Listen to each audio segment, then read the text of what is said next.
Bem-vindo à lobotomia. Sua presença aqui é fundamental. Se prepare para mais um relato assustador. Quero compartilhar uma lembrança que sempre me deixou arrepiado. Não aconteceu comigo diretamente, mas com a minha mãe, e desde a primeira vez que ela me contou, nunca mais consegui olhar para um velório da mesma forma. Tudo começou em 1996, numa cidade do interior do Brasil. Meu tio havia falecido depois de lutar por meses contra uma doença que o deixou frágil. Era um homem alegre, daqueles que viviam sorrindo, e a partida dele deixou toda a família em choque. O velório foi realizado em um cemitério-jardim, daqueles que parecem tranquilos durante o dia, mas que de noite ganham um silêncio pesado, quase sufocante. Naquela época, minha mãe tinha apenas 22 anos. Ela foi acompanhada pela prima, da mesma idade, e pelos pais adotivos. O espaço reservado para o velório era simples, paredes claras já meio amareladas pelo tempo, algumas cadeiras de madeira rangendo, o cheiro forte de flores misturado à cera das velas. Quem já passou por uma madrugada em um lugar assim sabe o quanto cada detalhe parece maior do que realmente é. O tic-tac do relógio na parede, o ranger da porta, até a respiração das pessoas adormecidas se torna audível. Segundo minha mãe, as primeiras horas foram marcadas por lágrimas, orações e lembranças que os familiares trocavam em voz baixa. Com o passar do tempo, o cansaço venceu muitos deles. Os mais velhos acabaram cochilando nos sofás encostados nas laterais da sala, enquanto ela e a prima resistiam ao sono conversando e rezando. Havia um vigia no cemitério, mas ele quase não aparecia, e a sensação era de que estavam sozinhas ali, presas entre o silêncio e a escuridão. A madrugada avançava lentamente. Cada minuto parecia demorar uma eternidade. O vento fazia as janelas tremerem, e em alguns momentos elas juravam ouvir passos vindos do corredor, mas quando olhavam, não havia nada além da luz fraca da lâmpada iluminando o chão de azulejo. Foi nesse clima que a história realmente começou. Por volta das 3 da manhã, quando o corpo parecia mais pesado e os olhos já ardiam de sono, minha mãe sentiu uma estranha mudança no ar. Ela descreveu como se a sala tivesse ficado mais fria de repente, e nesse instante, a porta se abriu. Até aquele momento, nada de extraordinário havia acontecido. Era apenas um velório comum, marcado pela dor da perda e pela solidão da noite. Mas a entrada daquela figura inesperada, silenciosa e tranquila, mudaria completamente o rumo daquela madrugada e deixaria marcas que ela carrega até hoje. A porta abriu devagar, sem pressa, e uma senhora entrou na sala. Minha mãe e a prima, que estavam quase cochilando, se assustaram no primeiro instante, mas logo relaxaram ao ver que não se tratava de nada ameaçador. A mulher aparentava ter uns 60 e poucos anos, usava roupas discretas, um vestido simples de cor clara e um casaco que parecia antigo. Seu rosto transmitia uma serenidade estranha, como se estivesse acostumada àquele ambiente de despedidas. Ela cumprimentou as duas com um leve sorriso e perguntou, com voz baixa, quem era o parente que estavam velando. Minha mãe respondeu com educação, explicando que se tratava do irmão dela.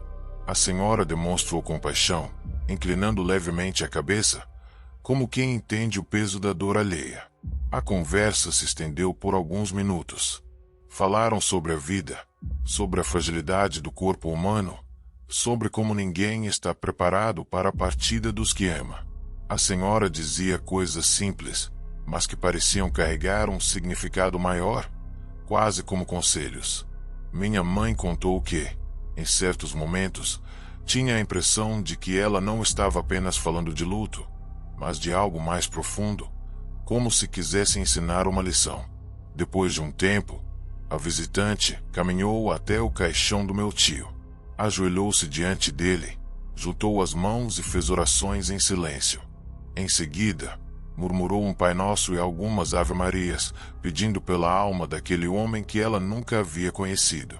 Sua devoção parecia sincera, e minha mãe ficou até emocionada com aquele gesto de solidariedade. Quando terminou, A senhora se levantou devagar e explicou que também estava ali naquela noite porque velava outra pessoa em uma sala próxima. Disse que havia saído para tomar ar. Ao perceber movimento na sala vizinha, decidiu entrar para oferecer companhia. A despedida dela foi tão natural quanto a chegada. Agradeceu pela conversa, desejou força às meninas e saiu, deixando a porta se fechar atrás de si. O silêncio voltou a dominar o ambiente, mas dessa vez algo parecia diferente. Minha mãe e a prima permaneceram alguns minutos em silêncio, tentando processar a situação. Trocaram olhares que diziam mais do que palavras. Havia algo curioso naquela senhora. A sensação era de que ela havia chegado e partido rápido demais, como se tivesse apenas atravessado o espaço por alguns instantes. Pouco depois, decidiram que seria educado retribuir a gentileza. Se ela havia saído da sala ao lado para prestar apoio, o mínimo que podiam fazer era ir até lá e também oferecer algumas palavras de conforto. Levantaram-se, ajeitaram os cabelos, respiraram fundo e caminharam pelo corredor estreito em direção à outra sala. Quando abriram a porta, encontraram o local iluminado apenas por uma lâmpada amarela. No centro, o caixão permanecia fechado, sem flores, sem retratos e sem ninguém por perto. As cadeiras estavam todas vazias.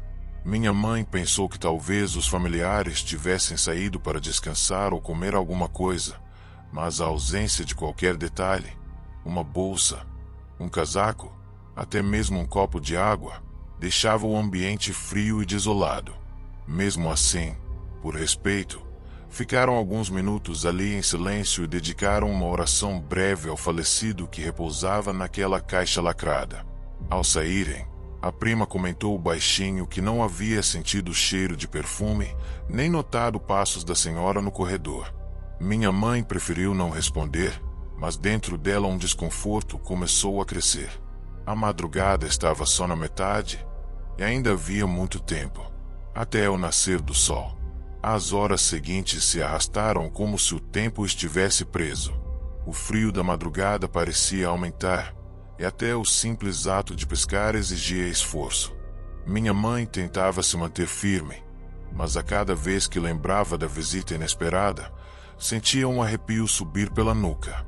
A prima também estava inquieta, e as duas já não conseguiam conversar como antes. Apenas observavam a chama das velas tremulando, como se o ar estivesse sempre em movimento, mesmo sem vento. Quando os primeiros sinais do amanhecer começaram a surgir, a rotina do cemitério voltou lentamente. Funcionários se movimentavam pelos corredores, trazendo mais flores, preparando as capelas para outros velórios. O peso da noite dava lugar a uma estranha sensação de alívio, como se a luz trouxesse segurança. Ainda assim, minha mãe não conseguia apagar da mente o rosto da senhora com quem haviam falado horas antes.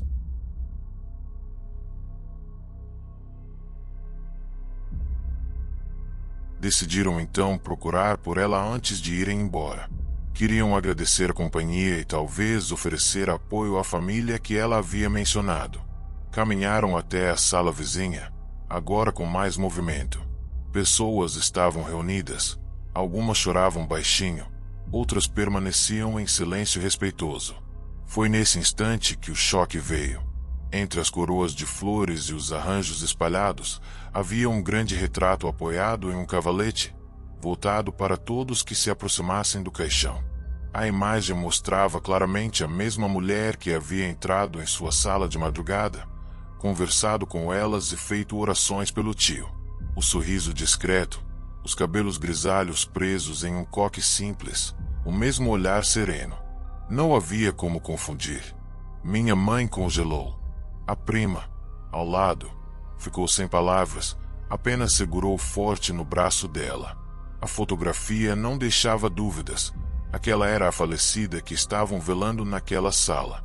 A senhora não poderia ter estado viva algumas horas antes, conversando tão calmamente. Enquanto o caixão era preparado para ser levado, as duas sentiram o ar ficar pesado novamente, como na madrugada. Nenhum dos presentes parecia ter visto ou mencionado que alguém havia saído dali, Durante a noite, quando perguntaram discretamente a um funcionário se a família tinha ficado até tarde, a resposta foi direta. Todos haviam ido embora cedo, deixando apenas o corpo na capela fechada. Esse detalhe deixou tudo ainda mais perturbador. Se a sala esteve vazia durante a madrugada, com o caixão lacrado, como explicar a presença daquela mulher no outro espaço? Como compreender a naturalidade com que ela conversou, como se fosse apenas mais uma visitante entre tantas? A lembrança que marcou minha mãe não foi apenas a descoberta da foto. O que a assombra até hoje foi uma frase dita pela senhora pouco antes de se despedir: "Vocês não devem ter medo da solidão. Sempre há alguém disposto a fazer companhia, mesmo quando parece que o mundo dorme." Naquele momento, essas palavras pareceram apenas uma forma de consolo. Mas, diante da revelação da manhã, ganharam um peso estranho, como se fossem um aviso. Um recado vindo de alguém que já não pertencia a este lado da vida. Minha mãe nunca conseguiu dar uma explicação lógica. O que restou daquela noite foi a certeza de que haviam compartilhado um diálogo impossível, em um espaço onde vivos e mortos pareciam se misturar. Depois daquele amanhecer, minha mãe carregou em silêncio uma sensação difícil de descrever. Não se tratava apenas do luto pelo irmão, mas de algo mais profundo. A percepção de que a realidade pode se dobrar em momentos de vulnerabilidade. Aquela mulher, cuja imagem estava estampada no retrato do velório vizinho, havia estado com elas, falado com elas, rezado diante de um corpo que nunca conheceu em vida. O que mais a inquietava não era o encontro em si, mas o detalhe final. A senhora havia olhado fixamente em seus olhos antes de sair, como se quisesse deixar uma mensagem não dita, algo que só faria sentido mais tarde. Talvez fosse apenas imaginação, mas até hoje minha mãe insiste que sentiu um arrepio diferente, como se tivesse recebido uma visita destinada unicamente a ela. Não existe resposta definitiva para o que aconteceu naquela noite. Os familiares nunca souberam da presença da senhora em outra sala. O vigia jurava não ter visto ninguém circular e as primas foram as únicas testemunhas. Ficou apenas a lembrança, misturada ao frio da madrugada e a estranha certeza de que, mesmo em momentos de despedida, portas invisíveis podem se abrir. E é por isso que cada vez que passo diante de um cemitério iluminado pela lua, me lembro desse relato. Se os vivos podem atravessar a noite para confortar uns aos outros, quem garante que os mortos não podem fazer o mesmo? E se você ficou arrepiado com esse relato, já imaginou quantos outros relatos como esse podem estar escondidos por aí? Inscreva-se no canal, ative o sininho e acompanhe os próximos vídeos. Aqui você sempre vai encontrar mistérios que vão mexer com sua mente. E não esqueça, deixe seu comentário dizendo o que faria se estivesse no lugar da minha mãe. Até a próxima!